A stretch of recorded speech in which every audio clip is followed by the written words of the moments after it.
bem, gente? Mudando um pouco de assunto, vamos falar sobre o Código de Trânsito?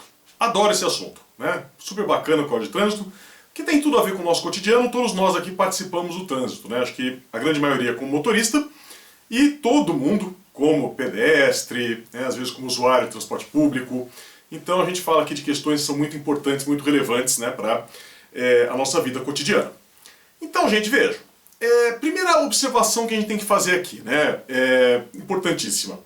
Temos que entender em que contexto que surgiu esse Código de Trânsito, tá? Então, o que estava acontecendo aqui no Brasil na época em que esse código foi elaborado? Ou mais precisamente lá em 1997. Eu acho que muitos de vocês estavam nascendo nessa época, vocês não devem lembrar.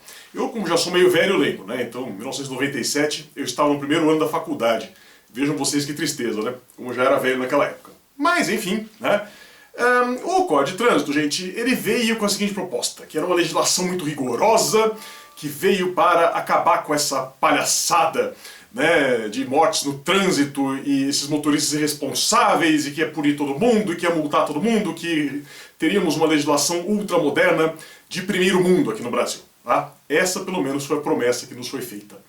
O que foi dito na época é que a legislação antiga, que era o Código Nacional de Trânsito, né, ele estava ultrapassado, arcaico, e, portanto, precisávamos de uma lei nova. Acho que todo mundo aqui já ouviu essa conversa alguma vez na vida, né, que a legislação está ultrapassada e por isso nós precisamos de uma lei nova. Oh, tristeza. Então, gente, esse código veio com essa ideia, tá? Ele veio com sangue nos olhos, com a ideia de punir todo mundo, né? E aí vem aquela parte das multas muito caras, dos pontos, né? Que vocês já estudaram, vocês sabem que tem tudo isso para tirar a carteira de motorista. E o que aconteceu, né? Só encurtando aqui a história para vocês. O Código de Trânsito ele foi sancionado em 1997. Entrou em vigor alguns meses depois de uma longa vacatio legis, em janeiro de 1998. Tá? E naquele ano de 1998, no mês de fevereiro, como costuma ser, né? Às vezes é em março, mas normalmente é em fevereiro, tivemos o Carnaval. Né? E aí, quando acabou o Carnaval, na quarta-feira de cinzas, veio aquele índice, né, da quantidade de acidentes que aconteceram nas estradas brasileiras naquele feriado. E o que aconteceu? Né? Tivemos índices de acidente muito menores do que os que tinham acontecido em 1997 ou em 1996. E aí o governo comemorou, falou, tá vendo? É porque agora é o novo Código de Trânsito, que é sério, e agora é isso mesmo, estamos salvando vidas, é assim que tem que ser, etc, etc, etc. Gente, faço uma pergunta para vocês. Vocês acham que hoje, 2020, esse último carnaval que tivemos aí, antes, né, da suspensão total de tudo por conta do vírus, a gente teve mais ou menos acidente do que em 1997? Tivemos mais acidentes do que em 1997. Vocês podem procurar as estatísticas. Ou seja, hoje, né, 22 anos depois, a gente tem mais acidentes do que tinha com o Código Velho.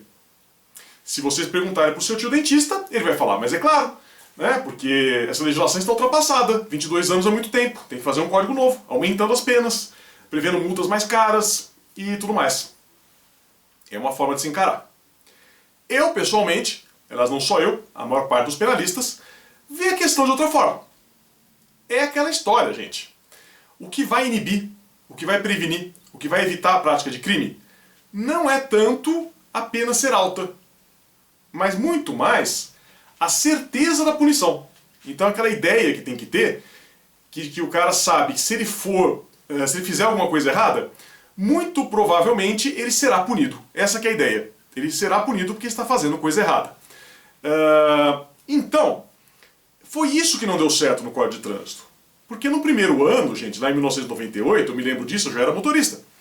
Tava todo mundo morrendo de medo, porque agora a multa era cara. Porque antes a multa era baratinha, você parava o carro em lugar proibido, custava o que seria hoje assim uns 20, 30 reais, né, quase o preço do estacionamento. Aí começou a vir essas multas mais caras, né, então na época, né, você estacionar em lugar proibido dava uma multa que seria de 50 dólares. Por esse câmbio maluco que nós temos hoje em dia, 50 dólares dá quase 300 reais, né, então vocês imaginam como era caro estacionar em lugar proibido. Fora as penas, né, altíssimas, rigorosíssimas e todos os outros que aconteciam, tá? E então todo mundo com medo, né? Todo mundo começou a respeitar as leis de trânsito por medo, que era a intenção do governo. Só que com o tempo, o que todo mundo percebeu? Que não era para valer. aqui no Brasil muitas vezes as coisas não são para valer, né? Então se tudo aqui quase não é para valer, por que o Código de Trânsito seria? É claro que não foi, é claro que não deu certo. Então todo mundo começou a perceber que a fiscalização não era tão boa assim, que você tem GPS que indica onde tem radar, né? Que se você deixar o carro parado rapidinho no proibido ninguém vai perceber. Surgiu a indústria que nós temos hoje de recurso de multa, vocês sabem disso. E no final das contas tudo voltou a ser como antes, né? Ninguém mais respeita nada, tá? Esse foi o problema. Mudar o Código de Trânsito vai adiantar? Não, vai ser a mesma coisa, tá? Não que esse código não mereça reparos, mas vai ser a mesma coisa. Você vai ter aí uma legislação que vai assustar. No primeiro momento todo mundo vai ficar preso em casa com medo dessa legislação. E aí depois, né, as pessoas vão ver que não é para valer e vai voltar a ser tudo como sempre foi. É o Brasil sendo Brasil, tá bom? Bom, não vou falar aqui, gente, da parte administrativa, tá? Então fiquem tranquilos, o assunto aqui não é multa de trânsito, né? Não são quais são as infrações leves, graves, gravíssimas, né? Com os pontos perde. Fiquem sossegados. Vou falar da parte penal, porque o Código de Trânsito ele traz lá uma longa parte, né, de crimes, uma longa parte voltada para o direito penal. E já começamos com um problema, começamos com uma polêmica, que era o artigo 300 do Código de Trânsito. Então, o que dizia esse artigo 300? Ele trazia a possibilidade de perdão judicial. Perdão judicial lá no homicídio culposo, né, praticado na direção de veículo automotor, e perdão judicial também para a lesão corporal culposa, praticada na direção de veículo automotor. Seguindo uma linha muito parecida com aquela que tem no artigo 121 do Código Penal e também no 129 do Código Penal, que é a lesão corporal. Que é a possibilidade de perdão judicial caso, né, as consequências do crime já atinjam o agente, atinjam quem cometeu o crime de uma maneira tão severa, né, tão gravosa, que se torne desnecessária a punição. Eu não preciso ter nenhum tipo de punição, tá, porque você já tem aqui uma consequência seríssima pela prática do crime. Então, seria aqui o caso clássico, né, que todo professor de penal dá, não vou fazer diferente, do pai, por exemplo, que bate o carro, né, e mata o filho, que está lá no banco do passageiro. Então, assim, a pena dele já foi perder o filho. Ele não precisa receber nenhuma outra punição além dessa, né, além dessa punição que Deus deu, que foi de perder o filho, né, de não ter mais aquela criança. Tá? Então, dizia mais ou menos isso o artigo 300 do CTB. E aí qual foi o problema? Quando o Código de Trânsito foi aprovado pelo Congresso Nacional, ele subiu para a sanção presidencial. E o presidente na época, que era o Fernando Henrique Cardoso, ele vetou. Né? Ele vetou esse artigo 300. Esse artigo 300 não está valendo. Tá? Não existe artigo 300 aqui no Código de Trânsito atualmente. Se vocês olharem lá no site do Planalto, vai estar lá, vetado. E esse veto levou aqui muita gente a imaginar que não poderia haver o perdão judicial no trânsito. Tá? Por conta daquilo que eu falei para vocês no começo. Esse Código de Trânsito veio para punir todo mundo, veio para prender todo mundo. Então, para que essa coisa comunista de perdão judicial, né, que é para soltar bandido? Claro que não. Então não tem. Código de Trânsito é para ser rigoroso mesmo, é para prender todo mundo. Só que isso, gente, obviamente, está errado. Está errado por uma regrinha que aluno de segundo ano de Direito sabe. Vocês que são de quinto, eu tenho certeza que dominam isso profundamente. Que é a seguinte: eu não posso usar analogia em direito penal em malam partem. Eu não posso usar analogia para prejudicar o réu. Mas não tem absolutamente nada que impeça que eu use essa mesma analogia em bonam partem, para beneficiar o réu. Então o que eu posso perfeitamente fazer? Eu posso aplicar aqui no Código de Trânsito o perdão judicial que é previsto lá no Código Penal. Por que não? Qual que é o problema? Eu vou lá e uso o perdão judicial, lá previsto para homicídio culposo no 121, previsto para lesão corporal culposa no 129, faço uma analogia em bonam partem e vou usar esse perdão judicial também aqui no Código de Trânsito. Olha que maravilha, né? Fica todo mundo feliz. Resolvemos aqui todos os problemas. Né? E isso, gente, não só é a interpretação mais correta, né? Entendo eu que já seria a melhor forma de entender esse veto, mas também fica mais claro ainda se a gente for olhar as razões do veto. Porque acho que vocês sabem, quando o presidente veta alguma coisa, ele tem que dizer por que está vetando. Então, se vocês olharem lá, o que ele vai dizer? Né? O que o Fernando Henrique falou lá quando ele vetou? Que ele pegou e disse que, primeiro, não precisava desse dispositivo no Código de Trânsito, porque já tinha um no Código Penal falando a mesma coisa. E segundo, que o dispositivo do Código Penal é mais abrangente do que o do Código de Trânsito. Então veja, a ideia foi o contrário, ele vetou, não é porque ele não queria que tivesse o perdão judicial, mas porque ele queria que fosse mais abrangente, mais amplo, como é no Código Penal, e não um perdão judicial menos abrangente, como vai aparecer aqui no Código de Trânsito. Tá? Então hoje é muito tranquilo isso. Vocês podem dizer que tem perdão judicial sim no Código de Trânsito, mas a base legal é o Código Penal. Isso não tem no Código de Trânsito, porque foi vetado. Tá bom? Outra disposição geral, gente. Artigo 298 do Código de Trânsito. Temos aqui algumas agravantes genéricas, né? Então algumas circunstâncias agravantes que vão valer em princípio para todos os crimes de trânsito. Tá? Por que em princípio? Porque vocês vão ver que muitas dessas circunstâncias se repetem. Tá? Vocês às vezes vão ver uma circunstância que é agravante aqui no 208 e vai ser, por exemplo, uma causa de aumento de pena lá no homicídio culposo. E eu não posso, obviamente, ter o bis in idem, né? Eu não posso aumentar a pena 2 vezes pelo mesmo motivo, né? Então, se tem agravante aqui, eu não posso usar a mesma circunstância para aumentar a pena como causa de aumento lá. Então, pelo princípio da especialidade, eu aplico a causa de aumento e não aplico a agravante, tá? Mas, em princípio, vale para todos os crimes e essas agravantes estão em rol taxativo, ou seja, não posso inventar, né? Princípio da legalidade, não posso inventar situações ou soluções que sejam piores para o réu do que aquelas que já estão previstas em lei, tá? Então, isso que vai acontecer aqui nesse caso. Bom, e quais são essas agravantes? Fáceis de entender, gente. Primeiro, quando eu tenho dano potencial para 2 ou mais pessoas. Então o cara comete um crime lá que é tão perigoso que ameaça várias pessoas. Ou risco de grave dano patrimonial. Mesma coisa. Veículo com placas irregulares. Sem placa, placa adulterada, qualquer coisa do tipo. Condutor não habilitado ou com habilitação de outra categoria. A maioria de nós, inclusive eu, tem a carta de habilitação categoria B de bola, né, que permite dirigir veículo automotor, né, de 4 rodas, e sem fins remunerados. Né? Então, se eu, por exemplo, que tenho essa carteira de motorista, categoria B, sair pilotando uma moto, eu não sou habilitado, né, e, portanto, eu posso ter aqui essa causa de aumento se cometer algum crime. Depois, vejam vocês, motorista profissional.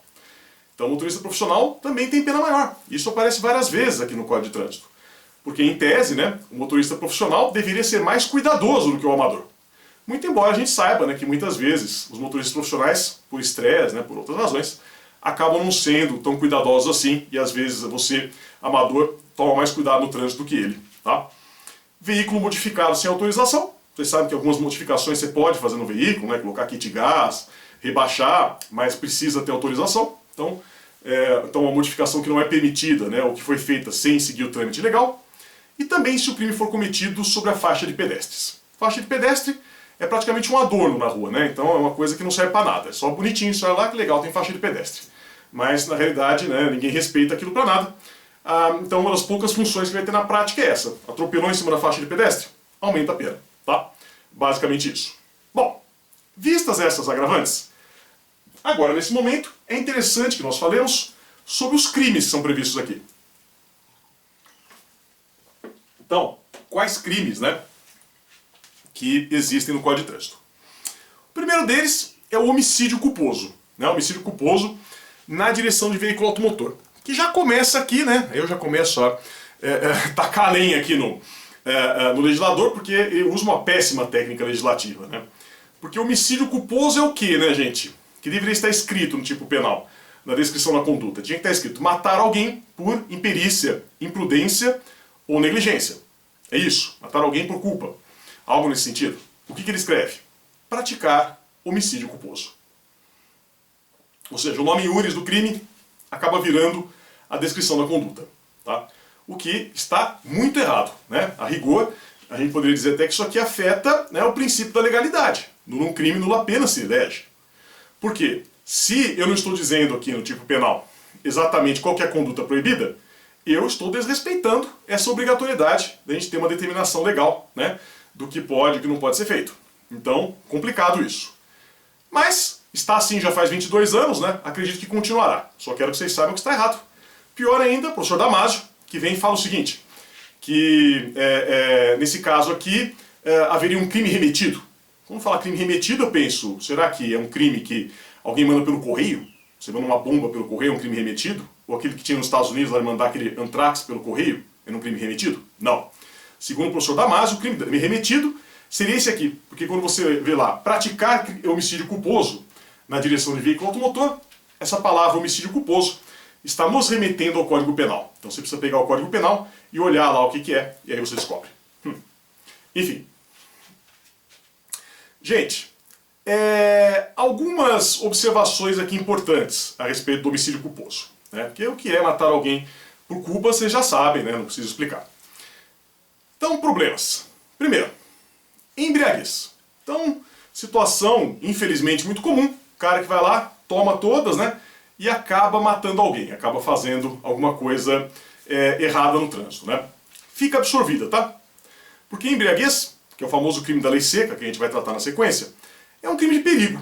Então eu só vou ter embriaguez se não houver um crime mais grave, né? Se não tiver uma coisa mais grave.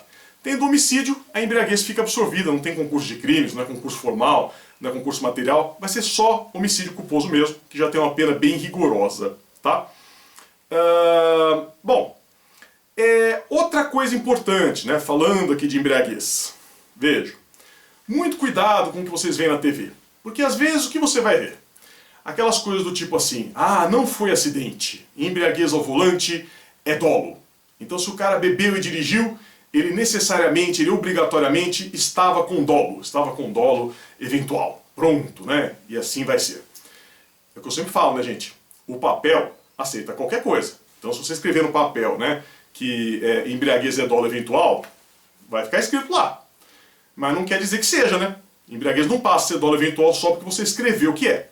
Seria a mesma coisa que eu dizer, olha, o céu é roxo, né? Ele vai continuar azul, muito embora no papel esteja escrito que é roxo. Então aqui é a mesma coisa.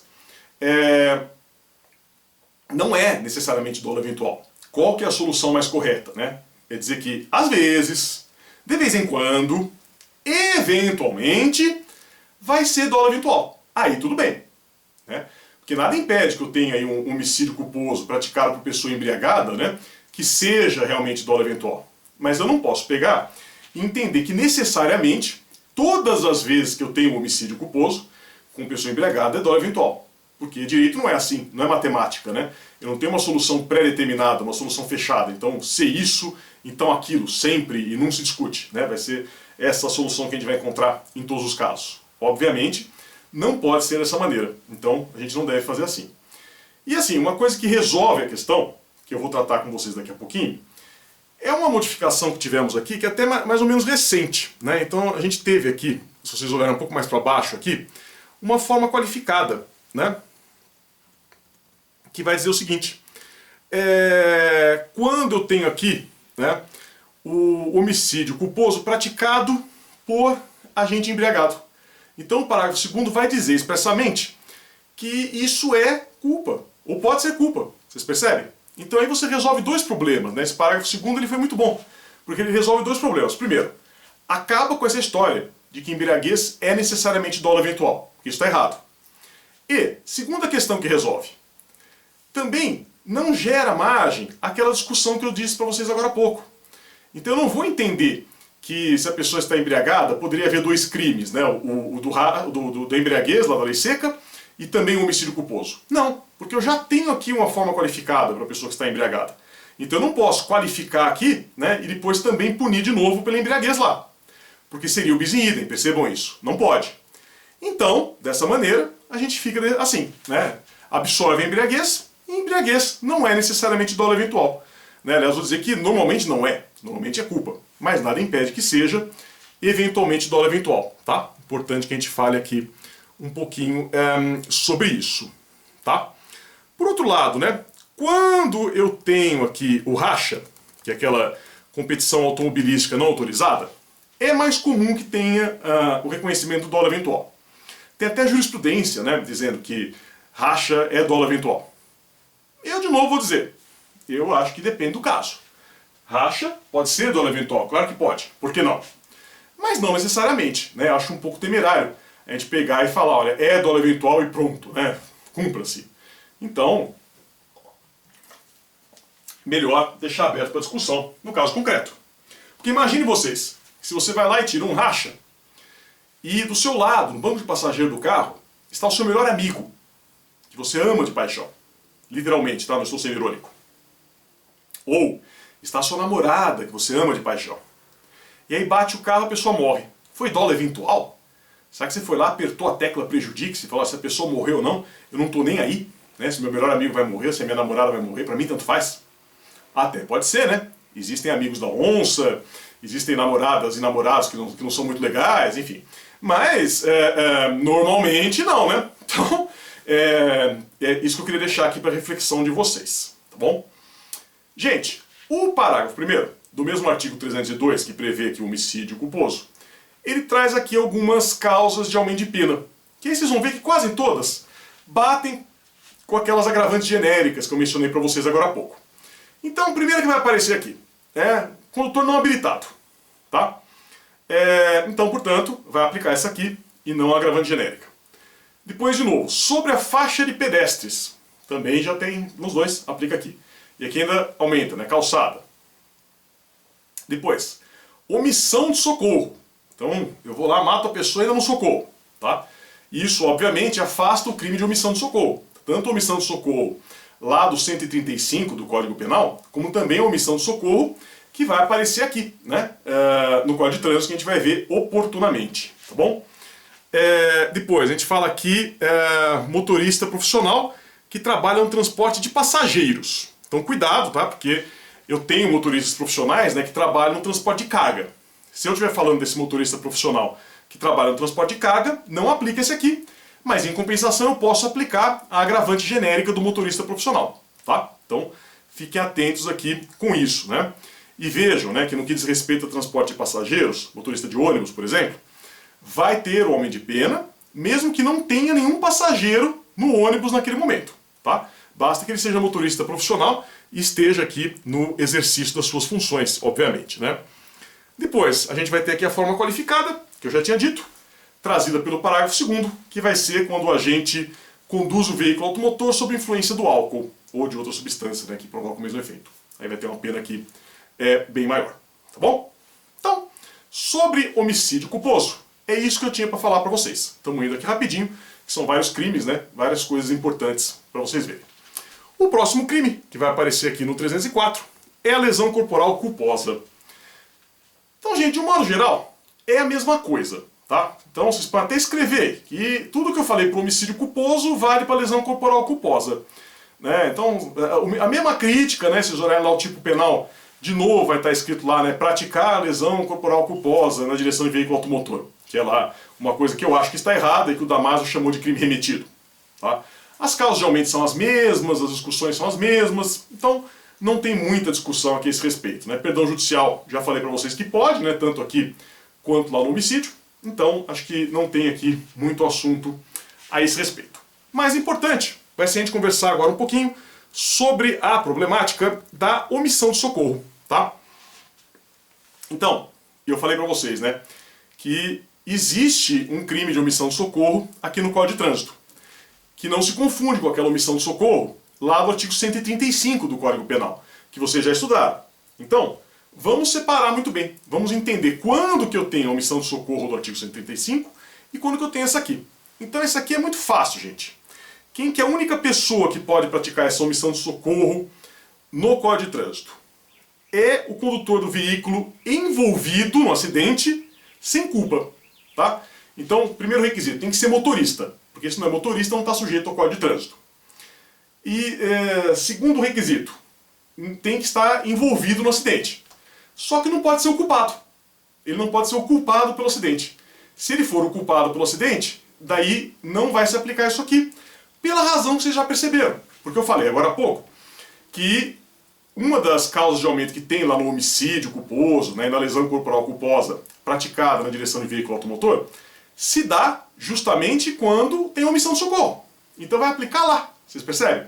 Então se eu vou lá, atropelo alguém e não socorro, eu não vou ser responsabilizado aqui pelo artigo 304, pela omissão de socorro. Eu vou ser responsabilizado lá pelo 302, pelo 303, por homicídio, por lesão corporal, depende do que acontecer, com um aumento de pena pela omissão de socorro. Por isso tem que ser motorista que está envolvido sem culpa. Porque se eu não tenho culpa, eu não vou ser responsabilizado nem por lesão corporal nem por homicídio. Então aí sim eu aplico isso. E tem uma terceira situação ainda, né? Vejam vocês, então é uma bela questão de prova, em que eu posso ter uma pessoa que não é motorista, né? E que omite socorro. Aí você vai ter o 135, vai ter o Código Penal. Então, por exemplo, o carro A bate no carro B. E aí C fica ferido. O A é o culpado, o B é inocente. E tem D passando pela rua, tá? O que vai acontecer? O A comete lesão corporal culposa com aumento de pena pela omissão de socorro, porque é o motorista culpado. O motorista inocente comete omissão de socorro aqui do 304. E o outro que estava passando na rua e viu a cena e não fez nada, comete omissão de socorro 135 do Código Penal, tá? Então cuidado aqui para vocês não confundirem, são situações diferentes, tá? Veja, uma coisa curiosa, né? O tipo aqui exige socorro direto, prestado diretamente pela vítima, né?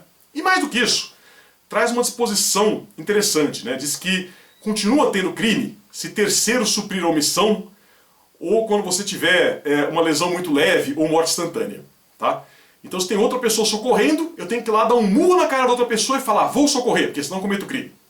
E se passar a roda do trator em cima da cabeça do cara e explodir, também, né, tem que socorrer, porque ele pode estar vivo. Então é claro, né, gente, é evidente que houve aqui um certo exagero. E é claro que na prática, essas regras aqui não são seguidas à risca, tá? Então fiquem sossegados, né? Eu nunca vi nenhum processo em que alguém foi punido por essa razão. Então se a pessoa já está sendo socorrida, tinha um médico por acaso ali que já fez o socorro, ok, né? Já está encaminhado. E assim, a questão da lesão leve, a questão da morte instantânea, vai depender muito do caso concreto, né? Porque assim, às vezes você acha que a pessoa está morta e não está. Eu não sei se vocês já tiveram uma desagradável experiência, né, de encontrar alguém morto. Eu já tive. Não é igual ao filme, gente. Você coloca a mão lá no coração da pessoa e fala, ele está morto. Não. A gente que é leigo, não... Olha, eu acho que eu estou vivo. Se eu colocar minha mão aqui no pescoço, colocar aqui no pulso, eu acho que eu não consigo sentir o meu coração, tá? Então, isso é coisa para quem é da área. Então, como que eu, motorista, né, no caso, sou advogado, consigo saber se a pessoa está morta? E mesma coisa a lesão leve, né? Porque às vezes parece que foi só uma raladinha, mas por dentro criou lá uma trombose, a pessoa pode morrer, sei lá, né? Então, por isso que tem essas regrinhas, mas elas não são levadas assim tão à risca, né? Elas não vão ser tão violentamente atendidas, porque seria um certo exagero do que vai acontecer aqui, tá bom? E, último crime por hora, depois no próximo vídeo a gente começa a falar sobre a lei seca, né? Que eu acho que é o assunto que desperta mais paixões aqui no Código de Trânsito.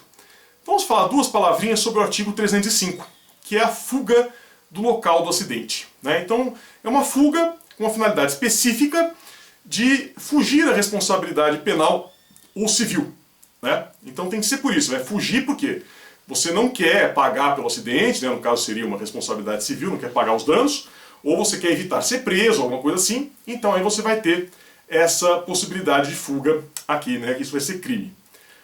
Temos aqui, gente, uma discussão interessante, porque vocês sabem, né, que existe aquela regra fundamental que diz que ninguém é obrigado a produzir provas contra si mesmo. O que é absolutamente verdade. Então, tem uma linha que tem uma argumentação que eu acho, assim, bastante possível, no sentido de que esse crime seria inconstitucional, porque ele está obrigando a pessoa, né, a ficar lá e assumir a culpa, né, e produzir provas contra si mesmo. Então, portanto, é um argumento interessante aqui a esse respeito, tá? Obviamente, né, não tem crime se a pessoa estiver correndo algum risco. Então, isso acontece muito em São Paulo, né? Em São Paulo tem muito motoboy. Às vezes acontece um acidente que envolve um motoboy. Quem já passou por isso sabe que rapidamente surgem muitos outros motoboys lá em volta, né? E ficam olhando com uma cara meio ameaçadora para o motorista. Se ele fugir, evidentemente não temos crime. Por quê? Porque aqui nós temos o estado de necessidade, tá bom? Bom, esse crime se consuma com o afastamento, né? Então se consuma no momento em que a pessoa se distancia do local do acidente e admite tentativa. Porque eu posso tentar me afastar e não conseguir, posso ser impedido. Chega a polícia e fala, muito bonito, onde o senhor está indo, né? Pode ser uma tentativa, não tem problema.